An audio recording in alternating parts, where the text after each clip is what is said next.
আল্লাহর কি কুদরত। বুখারী শরীফের হাদিস, সাহাবী আব্দুর রহমান বিন আউফ রাদিয়াল্লাহু আনহু বলেন, বদরের ময়দানে আমি এক জায়গায় দাঁড়ানো ছিলাম, খুব পেরেশানি লাগছিল, হায় আজ আমাদের কি হবে, খালি হাত, ঘোড়াও নাই, কিভাবে বিশাল 3 গুণ বেশি বাহিনীর মোকাবেলা করব।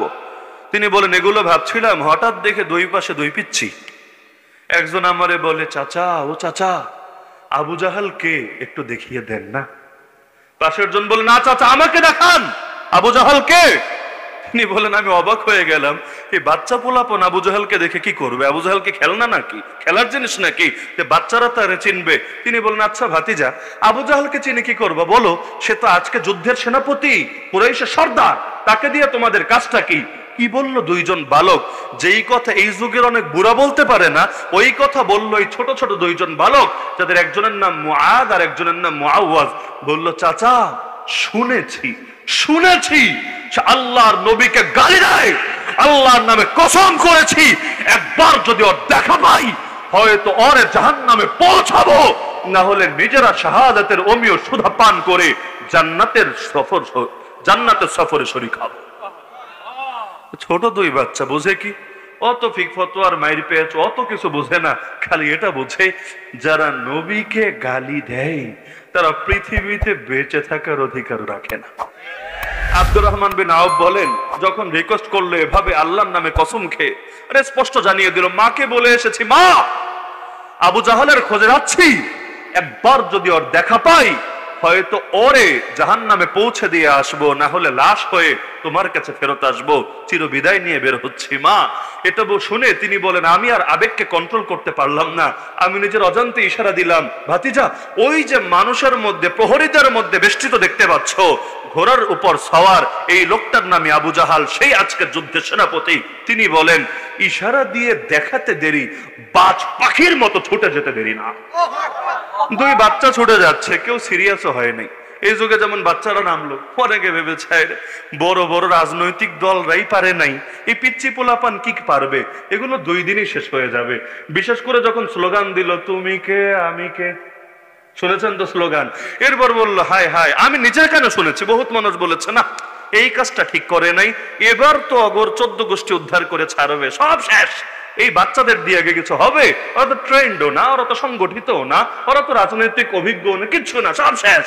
কিন্তু যেটাকে ভেবেছে শেষ, সেটাই হলো শুরু।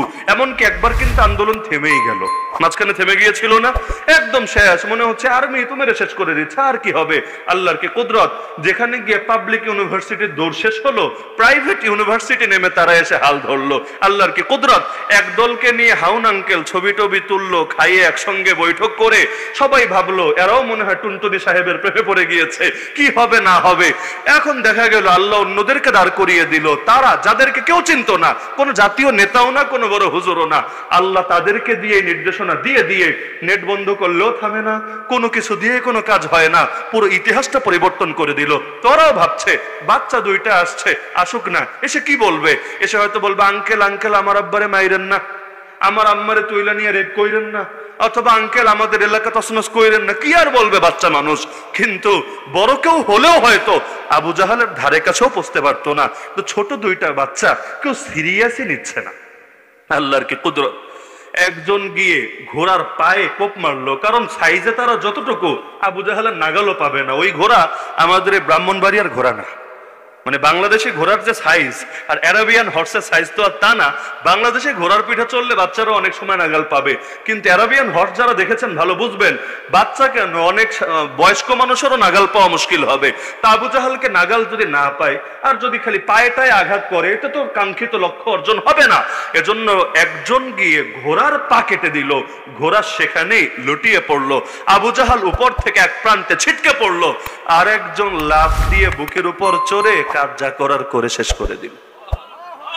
এবার অন্য জালেমরা এসে, যেহেতু প্রহরী বেষ্টিত ছিল, একজন কোপ মারলো, বাচ্চা একটার হাত কেটে গেল, তবে কেটে মাটিতে লুটিয়ে পড়ে নাই, বরঞ্চ হাত তো কেটেছে, হাড্ডিও কেটেছে, তো চামড়ার সঙ্গে হাতটা এভাবে এভাবে ঝুলছিল। কারো যদি জীবনে কাটাছেড়ার অভিজ্ঞতা থাকে ভালো বুঝবেন, যদি কোনো অঙ্গ কাটার পরে সেটা ঝুলতে থাকে, এক একবার ঝুললে কলিজার ভেতর মোচড় দিতে থাকে। তার বড় কষ্ট হচ্ছিল, কিন্তু আল্লাহর বান্দা আর এক হাত দিয়ে তরবারি নিয়ে লড়াই চালিয়ে যাচ্ছিল। কিন্তু যতবার হাতটা নড়ে ততবার কলিজায় মুচড়ে ওঠে। সে ভাবছিল যে আমি তো দুর্বল হয়ে যাব, মনে হয় এভাবে লড়াই করা সম্ভব হবে না, তা আল্লাহর দিনে লড়াই করবো, আমার নিজের হাতই বাঁধা, আরে এমন হাত লাগবে না। হাতটা মাটিতে রেখে পা দিয়ে পাড়া দিয়ে টান মেরে ছিঁড়ে ফেললো, আর অপর হাত দিয়ে কাফেরের বিরুদ্ধে লড়াই ঠিকই চালিয়ে যেতে লাগলো। করে আসমান জমিন কাঁপায়, তবুও কেউ শুনবে না, কারো কান পর্যন্তই আওয়াজ পৌঁছাবে না। আমি আপনি জিনের ভয়ে তো এখানে থাকতে পারবো না, দুনিয়ার কবর মনে হবে। আল্লাহ রাসূল যে এখানে মাসের পর মাস কাটালেন, কি করেছেন? ইবাদতই তো করেছেন। এই যে হজ করলেন, ওমরা করলেন, নামাজ পড়লেন, ইবাদত করলেন, জিকির আজকার করলেন, সামাজিক সেবামূলক সংগঠনও করলেন। হিলফুল ফুজুল এটা নবুয়তের আগে আল্লাহর নবী দুনিয়াতে প্রেরিত হওয়ার পরে করছেন এমন না, বরং সেই 40-এর আগে হেরা গুহায় প্রথম ওহী আসার আগেই আল্লাহর নবী কিন্তু এই সামাজিক সেবামূলক সংগঠন করেছেন। যখন মানুষ জানেই না যে তিনি ভবিষ্যতে নবী হিসাবে প্রেরিত হতে যাচ্ছেন, তখন কেউ মারলো না কেন, কেউ গালি দিল না কেন? যদি বলেন আমলের কারণেই জুলুম হয়, আমলের কারণে নির্যাতন হয়, 40 বছরও তো হওয়া দরকার ছিল, হলো তো না। কবে হলো? যেদিন বললেন লা ইলাহা, কি আছে এমন লা ইলাহা ইল্লাল্লাহ, যেটা এতকাল মক্কার মুশরিকরা ল্যাংড়া হয়ে হজ করে তখন অনুভব করে না, হাজিদের জমজমের পানি পান করায় তখন অনুভব করে না, টাকা পয়সা দিয়ে বাইতুল্লাহ সম্প্রসারণ করে, বাইতুল্লাহর বিল্ডিং বানায় তখন অনুভব করে না। কি আছে এমন? লা ইলাহা ইল্লাল্লাহ। লা ইলাহা ইল্লাল্লাহ যেটা আছে, রব্বুনাল্লাহও সেটা আছে।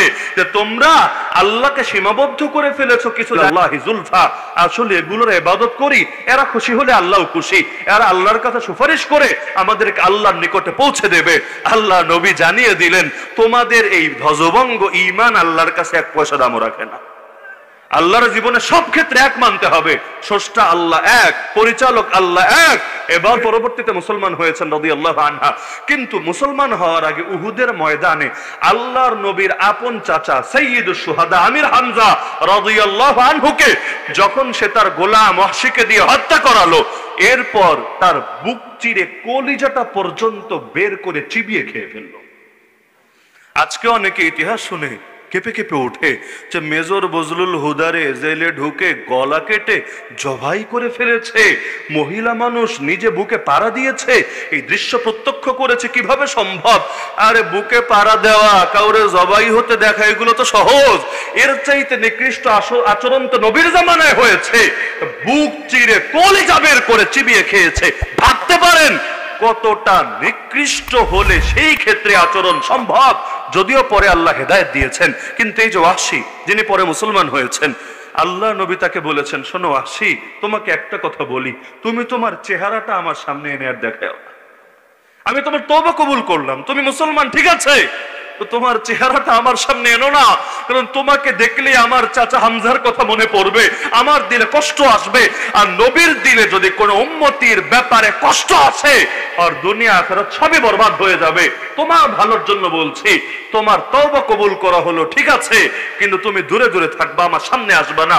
ওয়াহশী রাদিয়াল্লাহু আনহু বলেন, দিলে বড় কষ্ট ছিল যে আমি নবীর কষ্টের কারণ হয়েছি, নবীর আপন চাচাকে হত্যা করেছি। এমনকি এ কারণে সব সাহাবেরা পর্যন্ত তার উপর উত্তেজিত ছিল। তিনি বললেন, আল্লাহ তোমার সঙ্গে আমি ওয়াদাবদ্ধ হচ্ছি, সুযোগ যদি আমি পাই, ইনশাআল্লাহ ইসলামের সবচাইতে বড় নেক আমলটাও আমি করব, তোমার নবীর সবচাইতে বড় দুশমনকেও নিজ হাতে শায়েস্তা করব। পরবর্তীতে করেছিল মুসাইলিমা কাযযাব, যে নিজেকে নবী বলে দাবি করেছিল আল্লাহ নবীর জামানায়।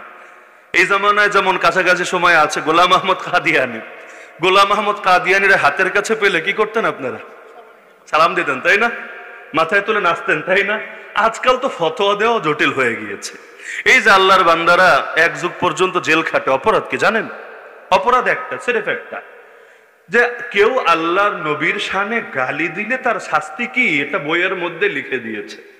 নবীরে গালি দিলে শাস্তি কি? এই ফতোয়া কি হুজুরের থেকে নেওয়া লাগে? এই ফতোয়া কি মোল্লা মুন্সির থেকে নেওয়া লাগে? কারণ ইসলামের কিছু বিধান এতটা ক্লিয়ার, এতটা পরিষ্কার, এগুলো সমাজের বাচ্চা বাচ্চা পোলাপানো জানে। আল্লাহ নবীর জামানায় আবু জাহালকে যে নিধন করা হলো বদরের ময়দানে, কারা করেছিল? বড় কোনো মানুষ না, বড় কোনো জোয়ান সাহাবী বা বড় কোনো বীর বাহাদুর সেনাপতি না, ছোট ছোট 2টা পিচ্চি বাচ্চা।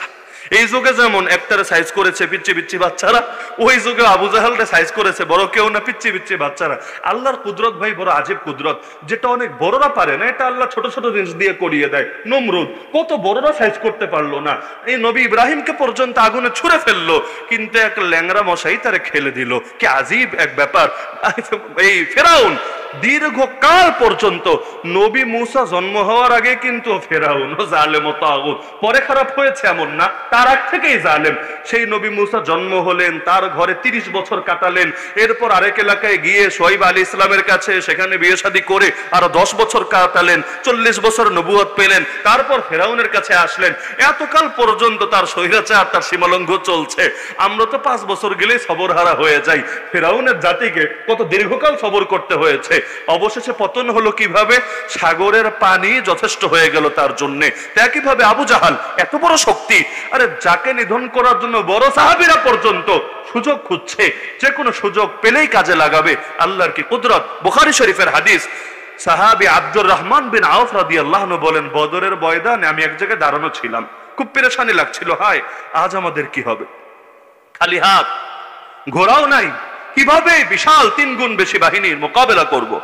তিনি বলেন, এগুলো ভাবছিলাম, হঠাৎ দেখে দুই পাশে দুই পিচ্ছি। একজন আমারে বলে, চাচা ও চাচা, আবু জাহালকে একটু দেখিয়ে দেন না। পাশের জন বলে, না চাচা আমাকে দেখান, আবু জাহালকে।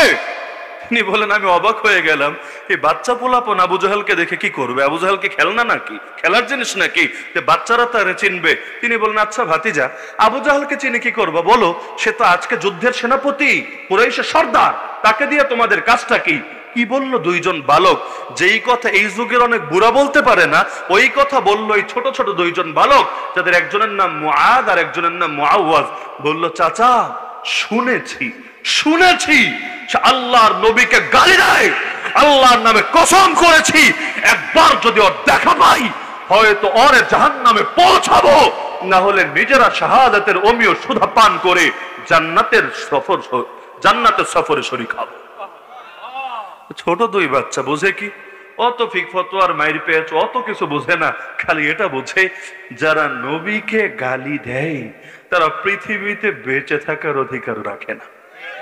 আব্দুর রহমান বিন আউফ বলেন, যখন রিকোয়েস্ট করলো এভাবে আল্লাহর নামে কসম খেয়ে, আরে স্পষ্ট জানিয়ে দিল, মাকে বলে এসেছি, মা আবু জাহালের খোঁজে যাচ্ছি, একবার যদি ওর দেখা পাই হয়তো ওরে জাহান্নামে পৌঁছে দিয়ে আসবো, না হলে লাশ হয়ে তোমার কাছে ফেরত আসবো, চিরবিদায় নিয়ে বের হচ্ছি। মা এটা শুনে তিনি বলেন, আমি আর আবেগকে কন্ট্রোল করতে পারলাম না, আমি নিজের অজান্তে ইশারা দিলাম, ভাতিজা ওই যে মানুষের মধ্যে, প্রহরীদের মধ্যে বেষ্টিত দেখতে পাচ্ছ, ঘোড়ার উপর সওয়ার, এই লোকটার নামে আবু জাহাল, সেই আজকের যুদ্ধের সেনাপতি।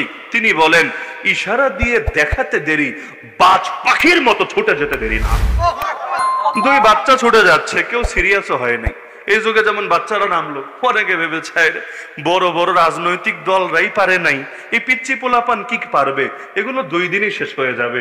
বিশেষ করে যখন স্লোগান দিল, তুমি কে আমি কে, শুনেছেন তো স্লোগান? এরপর বললো, হায় হায়, আমি নিজের কেন শুনেছি, বহুত মানুষ বলেছে না এই কাজটা ঠিক করে নাই, এবার তো অগর 14 গোষ্ঠী উদ্ধার করে ছাড়বে, সব শেষ। এই বাচ্চাদের দিয়ে আগে কিছু হবে? ওরা তো ট্রেন্ডও না, ওরা তো সংগঠিতও না, ওরা তো রাজনৈতিক অভিজ্ঞ না, কিচ্ছু না, সব শেষ। কিন্তু যেটাকে ভেবেছে শেষ, সেটাই হলো শুরু। এমনকি একবার কিন্তু আন্দোলন থেমেই গেল, মাঝখানে থেমে গিয়েছিল না, একদম শেষ। মনে হচ্ছে আর্মি তো মেরে শেষ করে দিচ্ছে, আর কি হবে।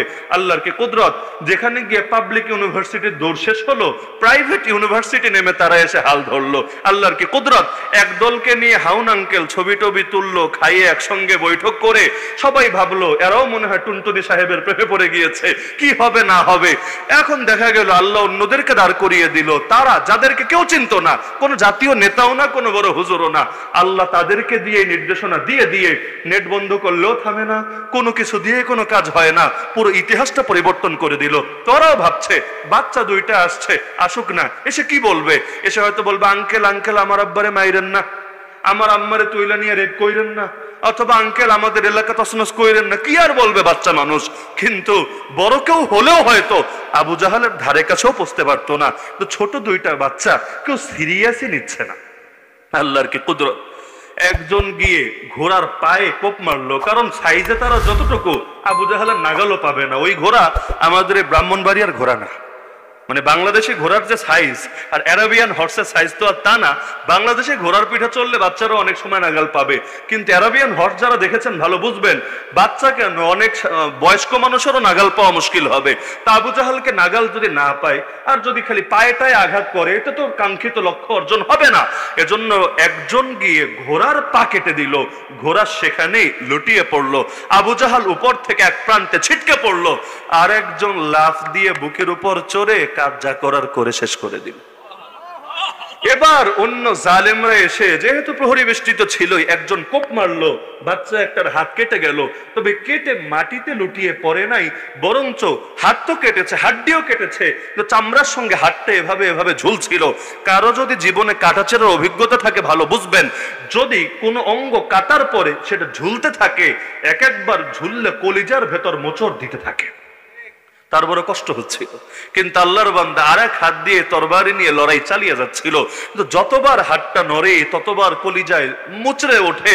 সে ভাবছিল যে আমি তো দুর্বল হয়ে যাব, মনে হয় এভাবে লড়াই করা সম্ভব হবে না, আল্লাহর দিনে লড়াই করবো, আমার নিজের হাতই বাঁধা, আরে এমন হাত লাগবে না। হাতটা মাটিতে রেখে পা দিয়ে পাড়া দিয়ে টান মেরে ছেড়ে ফেললো, আর অপর হাত দিয়ে কাফেরের বিরুদ্ধে লড়াই ঠিকই চালিয়ে যেতে লাগলো। বলবেন এগুলো রূপকথায় সম্ভব, এগুলো কি বাস্তবে সম্ভব? হ্যাঁ, আপনারা যারা গত আন্দোলনে মাঠে নেমেছেন, আমি শুধু আপনাদেরকে একটা পয়েন্ট জিজ্ঞাসা করি, এটা বাস্তব কিনা আমাকে জবাব দেন। আমি নিজে জবাব দিচ্ছি না, আমাকে জবাব দেন। আন্দোলন বলেন, সংগ্রাম বলেন, যুদ্ধ বলেন, বিপ্লব বলেন, জিহাদ বলেন, যে কোনো ক্ষেত্রে নামার আগে মনের ভেতর অজানা এক আতঙ্ক থাকে। কিন্তু একবার যখন নেমে গিয়েছেন, চোখের সামনে দেখছেন কেউ শহীদ হয়ে যাচ্ছে, কেউ আহত হয়ে যাচ্ছে, ডান কানের লতির নিচ দিয়ে এক গুলি, বাম কানের লতির নিচ দিয়ে আর এক গুলি চলে যাচ্ছে, ওই সময় ভেতরে এমন এক অদৃশ্য সাহস তৈরি হয়, যেই সাহস পাহাড়কে অদুমরে মুচড়ে দিতে পারে।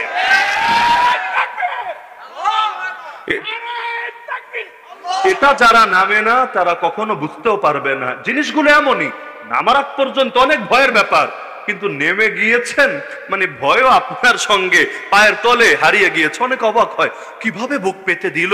আরে অবাক হওয়ার কিছু নাই, তুমিও নেমে দেখো, তুমিও বুক পেতে দিতে পারবা।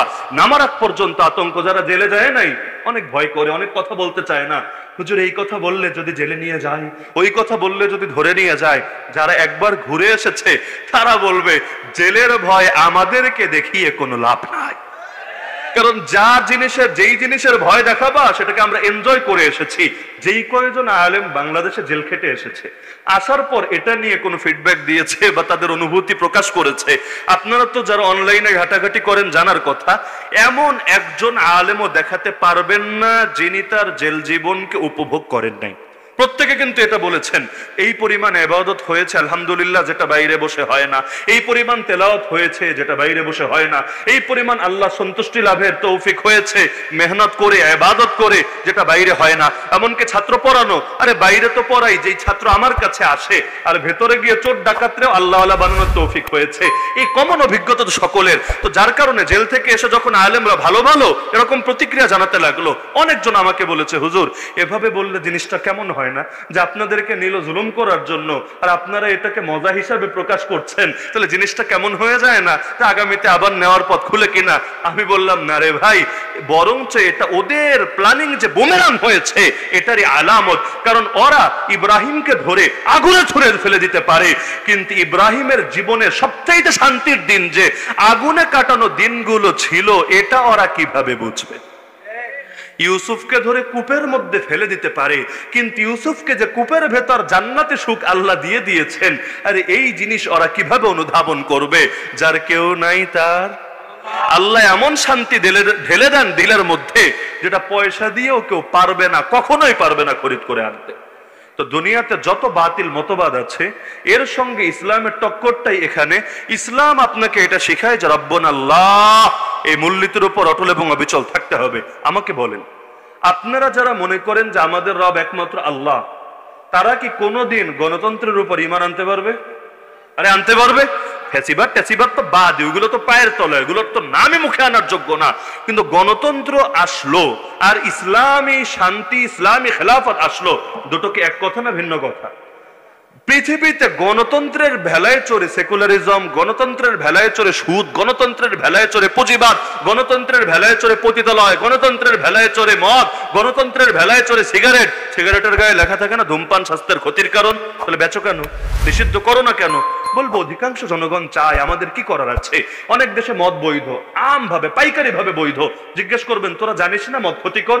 বলবে জানি। অধিকাংশ জনগণ চায়, কি করার আছে? অনেক দেশে ভাই বোনে বিয়ে বৈধ। বলবেন তোরা এটা করলি কেন, এটা ক্ষতিকর জানিস না? বলবে জানি। অধিকাংশ জনগণ চায়, কি করব? অনেক দেশে পুরুষে পুরুষে নারীতে নারীতে বিয়ে বৈধ।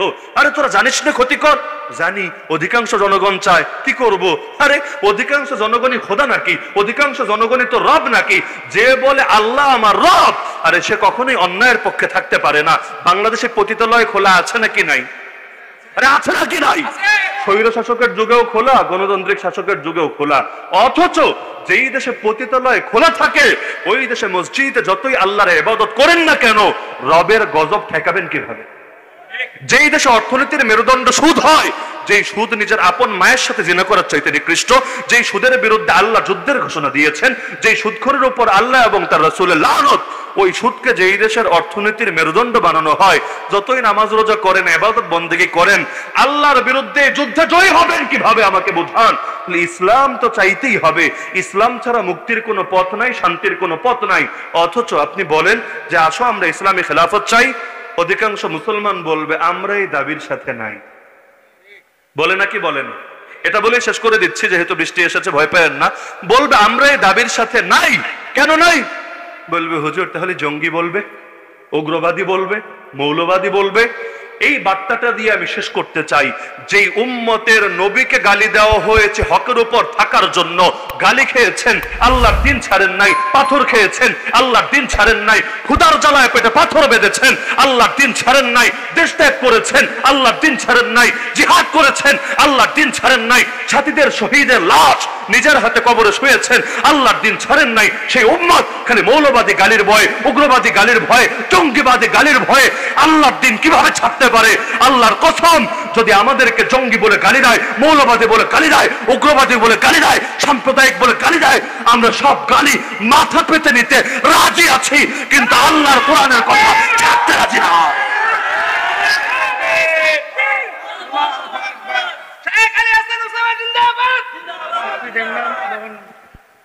তাহলে এটা মাথায় রাখবেন যে আমাদেরকে পূর্ণাঙ্গ ইসলাম চাইতে হবে। মুসলমান বলে নামাজে বিশ্বাসী এমন না, নামাজে বিশ্বাসী বলে মুসলমান। মুসলমান বলে আল্লাহ বিশ্বাসী এমন না, আল্লাহ বিশ্বাসী বলে আমি মুসলমান, রাসূলে বিশ্বাসী বলে আমি মুসলমান, নামাজ রোজা হজ যাকাতে বিশ্বাসী বলে আমি মুসলমান। মুসলমান বলে খেলাফত চাই এমন না, খেলাফত চাই বলে আমি মুসলমান। যে খেলাফত চায় না ও আবার কিসের মুসলমান? সে যদি নিজেকে মুসলমান বলে তাহলে কোরআনে তো তার বিপক্ষে বাদী হয়ে যাবে। সুতরাং পূর্ণাঙ্গ ইসলাম চান তো? জীবনের সব ক্ষেত্রে রব্বুন আল্লাহ মানতে রাজি আছেন তো? তো জালেম জুলুম করুক, আমাদের উপর কুফরি মতবাদ চাপিয়ে রাখুক, কিন্তু আল্লাহর ওয়াস্তে দিলের ঈমান বরবাদ করবেন না, আকীদা ত্যাগ করবেন না, অটল থাকেন, অবিচল থাকেন। দুদিন আগে বা পরে বিজয় আসবেই আসবে ইনশাআল্লাহ। আল্লাহ আমাদের সবাইকে তৌফিক দান করুন। এবার 3 জন ছাত্রী এখান থেকে হাফেজা হয়েছেন।